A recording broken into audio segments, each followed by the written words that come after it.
Manifestamos a la nación española que queda proclamado Rey de España don Juan Carlos de Borbón y Borbón, que reinará con el nombre de Juan Carlos I. Señores procuradores, desde la emoción en el recuerdo a Franco, ¡viva el rey! ¡Viva! ¡Viva España! ¡Viva!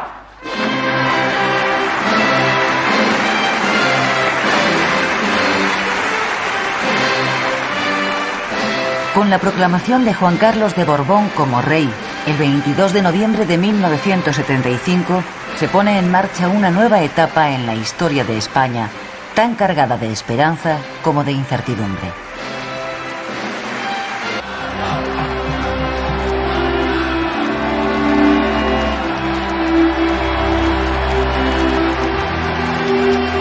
Para conseguir llevar al país hacia las libertades desde la legalidad franquista, el nuevo rey de España tiene por delante una tarea ingente y sumamente delicada. Se enfrenta además a una dificultad añadida. Don Juan Carlos de Borbón cuenta con escasísimos apoyos dentro del país.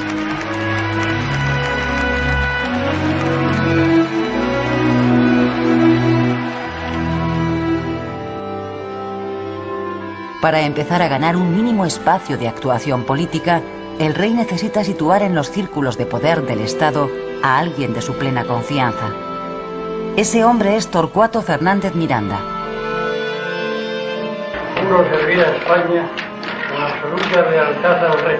Después de gran esfuerzo, el rey logra que sea nombrado presidente de las Cortes y del Consejo del Reino. A cambio, el rey deberá conformarse con seguir manteniendo en la presidencia del gobierno a Carlos Arias Navarro, el hombre nombrado por Franco para sustituir a Carrero Blanco. Don Juan Carlos de Borbón interviene muy directamente en la composición del nuevo gabinete, el primero de la monarquía.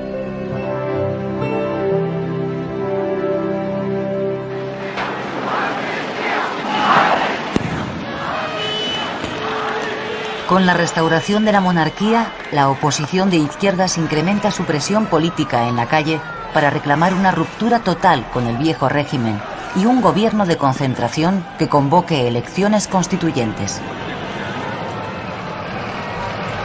Los primeros meses de 1976 transcurren en medio de una oleada de manifestaciones y protestas en exigencia de una inmediata amnistía.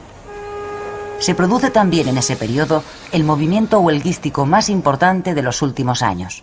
La huelga esta la vamos a ganar porque tampoco vamos a tener que aguantar mucho tiempo más. ¡Gloria a los muertos del mundo del trabajo!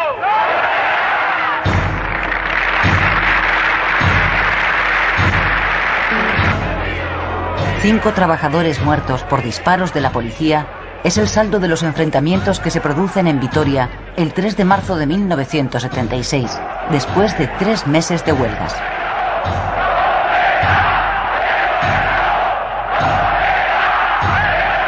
La indignación de la población ante la actuación policial es incontenible. La tensión durante el encierro es enorme. Las consecuencias políticas de los trágicos incidentes revierten sobre el gobierno presidido por Carlos Arias, a quien se acusa de ser incapaz de canalizar las aspiraciones ciudadanas de democracia y de libertad.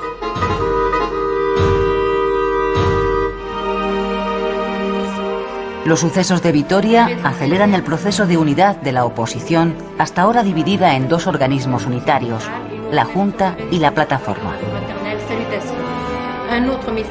El 26 de marzo se presenta a la prensa el nuevo órgano de oposición que recibe el nombre de Coordinación Democrática, a la que se suman todos los partidos antifranquistas.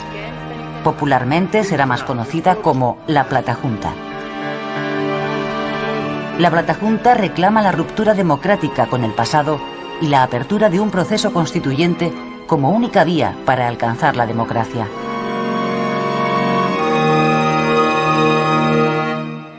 ¡España! ¡Una! ¡España! ¡Grande! ¡España! ¡Libre! ¡Caídos por Dios y por España! ¡Presente! ¡José Antonio Primo de Rivera! ¡Presente!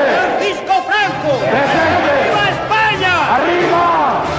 El El franquismo más inmovilista, agrupado en torno a la Confederación Nacional de Excombatientes, se opone férreamente a cualquier cambio que suponga renunciar al espíritu del 18 de julio de 1936.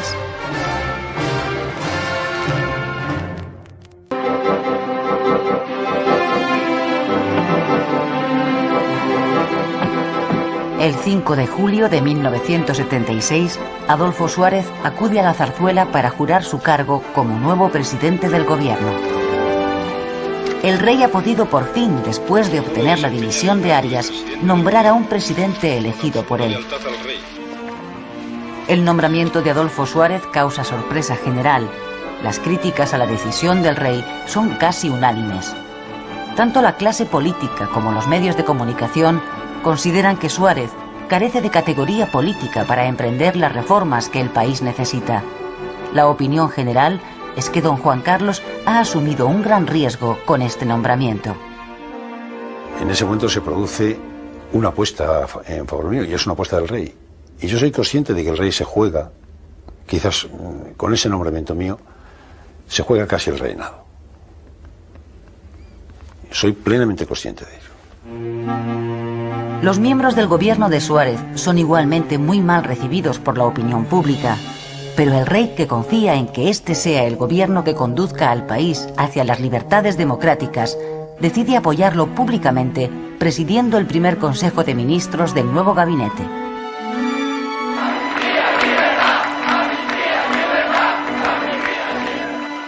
La presión de la oposición contra el nuevo gobierno se intensifica. La Platajunta convoca en todo el país movilizaciones para reclamar amnistía para los presos políticos y por el regreso de todos los exiliados. El gobierno de Adolfo Suárez llega a La Coruña, donde se va a celebrar un trascendental Consejo de Ministros presidido por segunda vez por el rey. En este consejo se aprueba una amplia amnistía que afecta a todos los delitos de intencionalidad política, aunque deja fuera los delitos de sangre.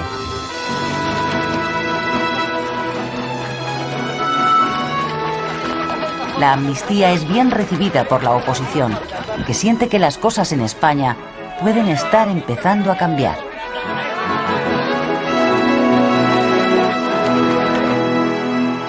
Se va a proceder a la votación. Don Antonio Barroso Sánchez Guerra. El paso político más importante del gobierno de Suárez es la presentación en las Cortes para su aprobación de la Ley para la Reforma Política. Su autor principal es Torcuato Fernández Miranda. Esta ley es la llave jurídica que permite a los españoles emprender, si lo desean, las reformas legales que han de desembocar en un sistema democrático. Es decir, acabar legalmente con el franquismo. El riesgo que corre el gobierno es que esa ley tiene que ser votada precisamente por las Cortes franquistas a las que pretende liquidar. La votación se produce el 18 de noviembre de 1976. Votos afirmativos, 425. Votos negativos, 59. Abstenciones, 13. El proyecto de ley ha sido aprobado. Se levanta la sesión. El camino hacia la democracia queda ya abierto.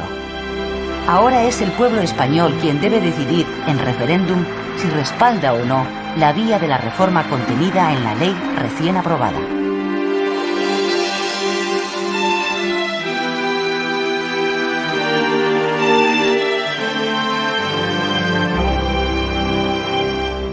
Habla, pueblo, habla, este es el momento, no escuches a quien diga que guarde silencio. La participación en el referéndum es muy alta, un 77,4% del censo. La ley para la reforma política es aprobada por el 94,2% de los votantes. La ultraderecha, que ha defendido el no, apenas supera el 2%. El resultado es un éxito para el gobierno y para el propio rey, que ha respaldado plenamente el proyecto reformista del gobierno Suárez.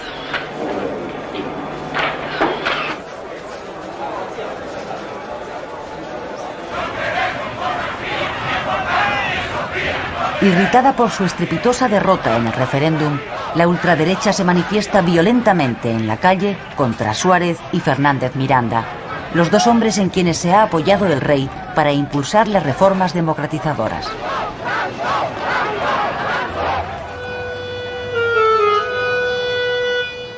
Santiago Carrillo, líder del PC, que lleva casi un año viviendo clandestinamente en España, es detenido por la policía en Madrid en vísperas de Navidad. La detención provoca intensas protestas en la calle por parte de los militantes comunistas pidiendo su inmediata puesta en libertad.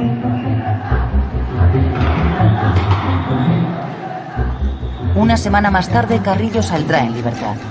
El líder comunista lleva practicando desde hace meses una hábil estrategia para forzar al gobierno a legalizar al PC.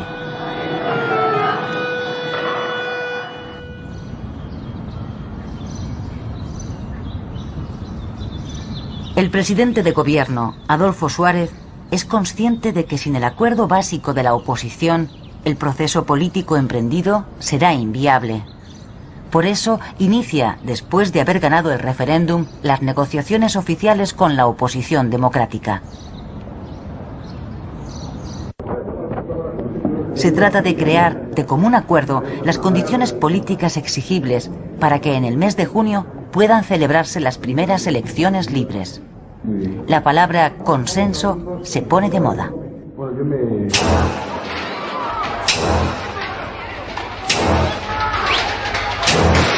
Todos los esfuerzos del gobierno están a punto de naufragar en el mes de enero de 1977, el mes más sangriento del proceso de transición. 2 estudiantes muertos, un teniente general, presidente del Consejo Supremo de Justicia Militar, secuestrado por el Grapo, el grupo terrorista que desde hace un mes también mantiene secuestrado al presidente del Consejo de Estado.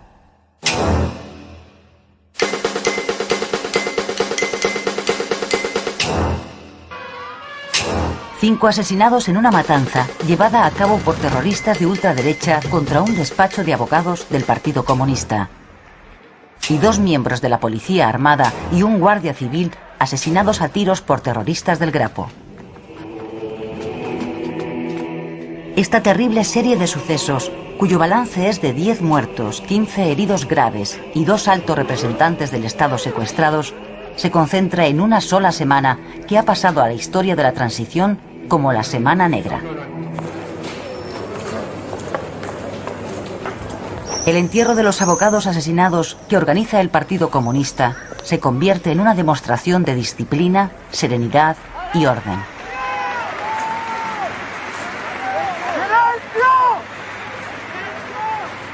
Los comunistas, que siguen presionando en favor de su legalización, demuestran con este acto su voluntad de colaboración con el gobierno en pro del proceso político emprendido. Este día, el Partido Comunista se gana ante los ojos de muchos españoles su derecho a ser legalizado.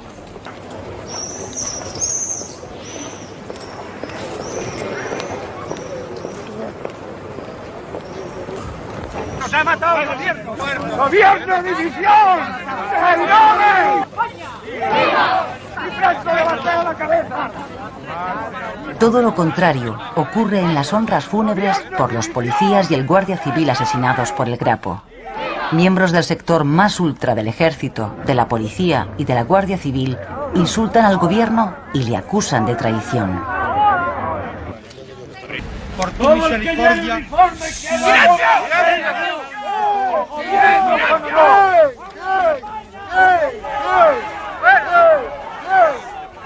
Encima de la disciplina está el honor.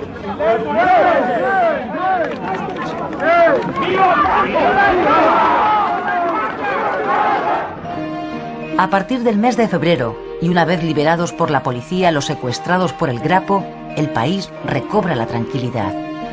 El gobierno sigue adelante con sus planes para la celebración de unas elecciones libres, pero queda pendiente de resolver un asunto capital y políticamente arriesgado: la legalización del Partido Comunista. Adolfo Suárez decide asumir personalmente las riendas.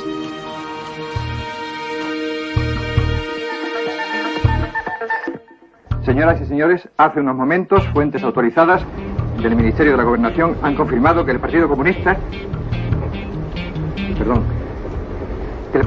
de España ha quedado legalizado e inscrito en el 9 de abril, en plena Semana Santa, el gobierno legaliza al Partido Comunista. El impacto de la noticia es enorme. La reacción de la población es de cautela. La alegría profunda de los comunistas se manifiesta discretamente en las sedes del partido, pero en los sectores más ultras y en la cúpula militar estalla una indignación no disimulada.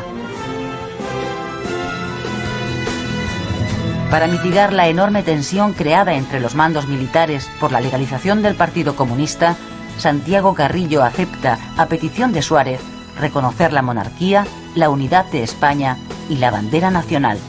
Hemos decidido colocar hoy aquí, al lado de la bandera de nuestro partido, que sigue y seguirá siendo roja, la bandera con los colores oficiales del Estado. Esta mañana a las 12 al Cine Ideal a escuchar las alternativas políticas que nos ofrecerán los candidatos al Congreso de... Las primeras elecciones democráticas se convocan para el 15 de junio de 1977. Estas son las primeras elecciones libres que se celebran en España desde febrero de 1936. Para la inmensa mayoría de los españoles, esta va a ser la primera vez que pueden votar en libertad.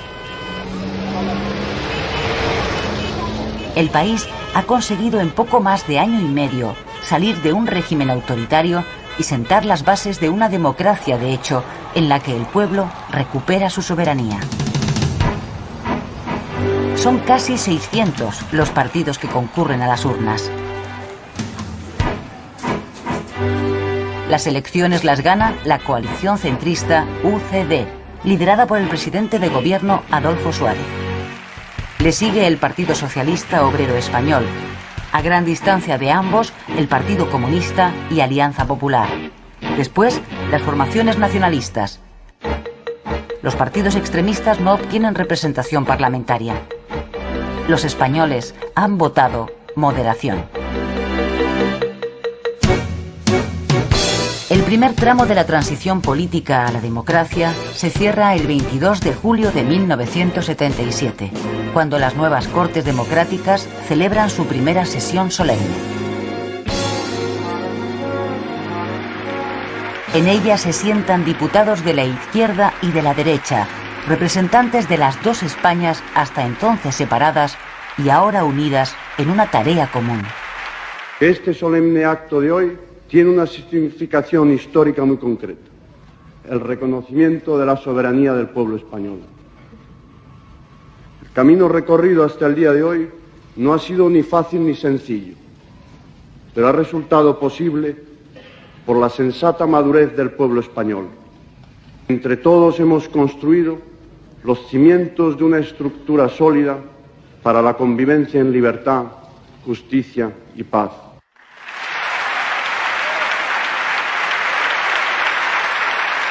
La primera tarea histórica que van a emprender las Cortes Democráticas es la elaboración de una Constitución. Solo si se logra suavizar la crisis económica y garantizar una cierta paz social, será posible abordar la gran tarea política, la elaboración de una Constitución.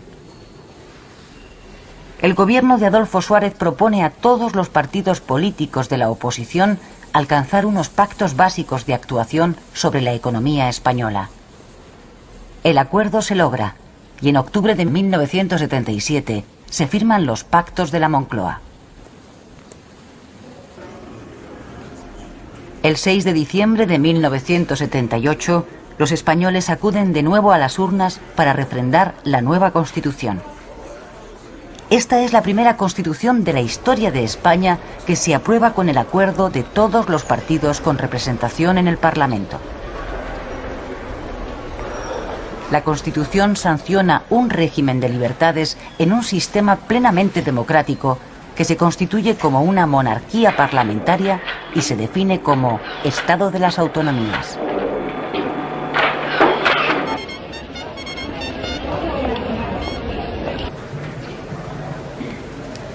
Con la promulgación de la Constitución por el rey, se cierra la transición política desde un régimen autoritario a una democracia parlamentaria.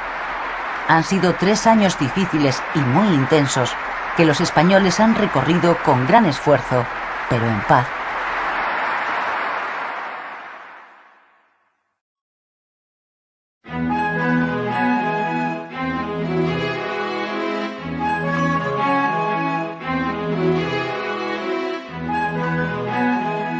Con la Constitución en vigor, España entra en la normalidad democrática.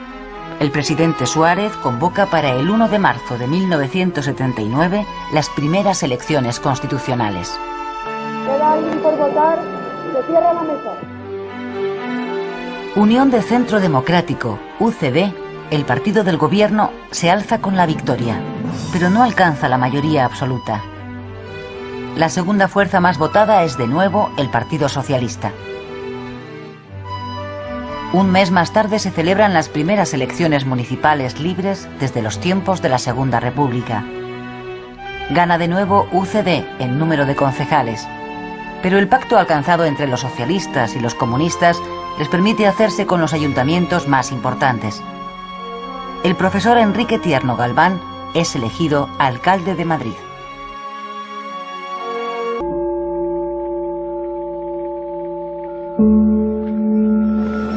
Ni con la llegada de la democracia, ni con la aprobación del Estatuto de Guernica, la banda terrorista ETA deja de matar, sino todo lo contrario, ha aumentado de una manera frenética el número de asesinatos.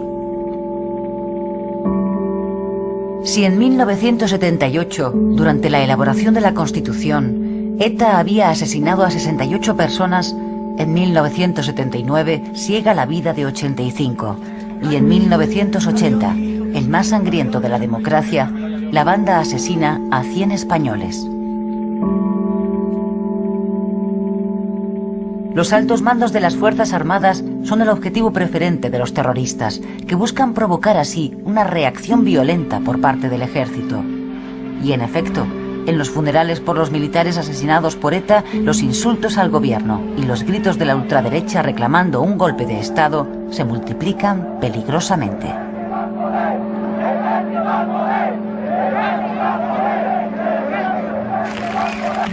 Me da miedo entrar en la cocina, me da miedo lo que pueda haber. La tostadora se ha vuelto asesina, el lavaplatos no me puede ver. Se han revelado todos a la mini pyme se ha unido. Con la llegada de la década de los 80, la sociedad española entra de lleno en una era de enorme apertura y plena libertad en las costumbres.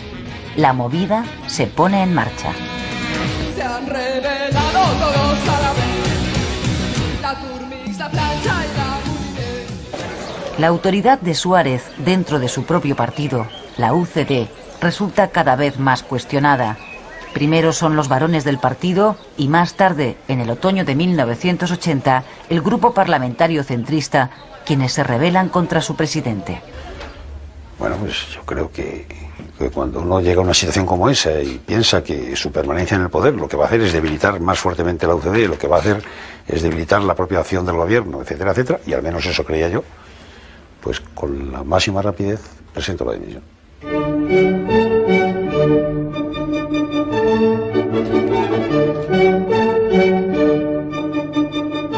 Mi marcha es más beneficiosa para España que mi permanencia en la presidencia. Y yo no quiero que el sistema democrático de convivencia sea una vez más un paréntesis en la historia de España. Buenas noches. El presidente del gobierno, Adolfo Suárez, anuncia públicamente su dimisión el 29 de enero de 1981. Su partido, UCD, designa a Leopoldo Calvo Sotelo candidato para suceder a Suárez al frente del Ejecutivo.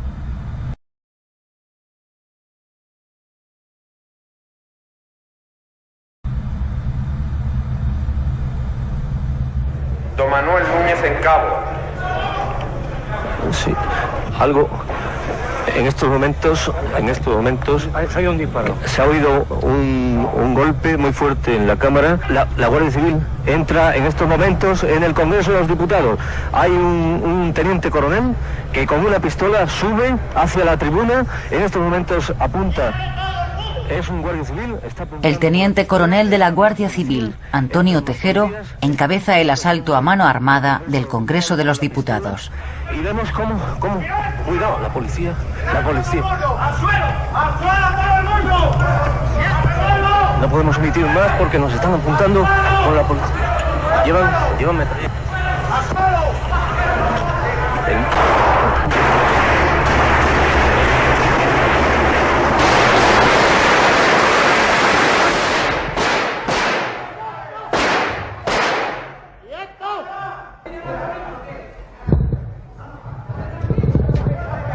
Inmediatamente después, el capitán general de Valencia, Jaime Milans del Bosch, decreta el estado de sitio en toda la región militar bajo su mando y toma militarmente la ciudad.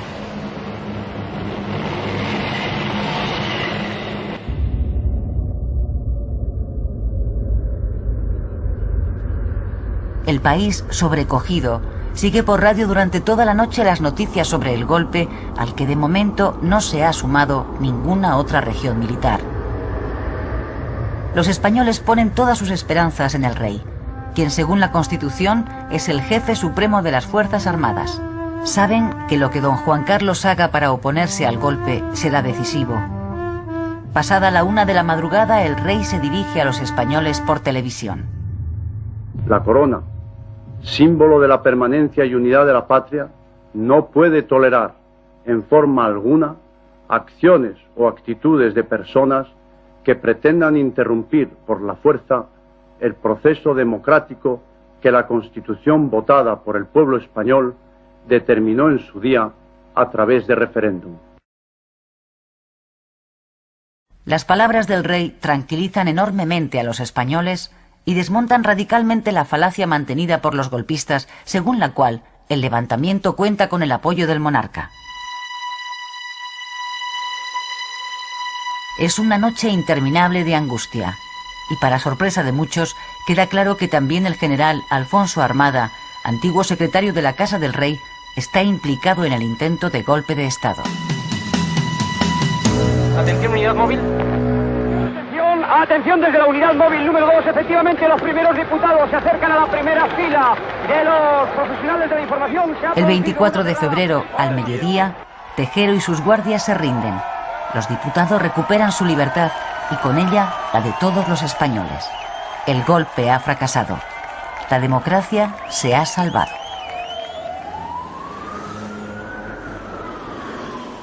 Juro por mi conciencia y honor cumplir fielmente las obligaciones del cargo de presidente del gobierno. El nuevo presidente de gobierno, Leopoldo Calvo Sotelo, jura su cargo en un momento político extraordinariamente difícil, en un país dominado por el trauma del golpe y por el temor a que éste pueda repetirse.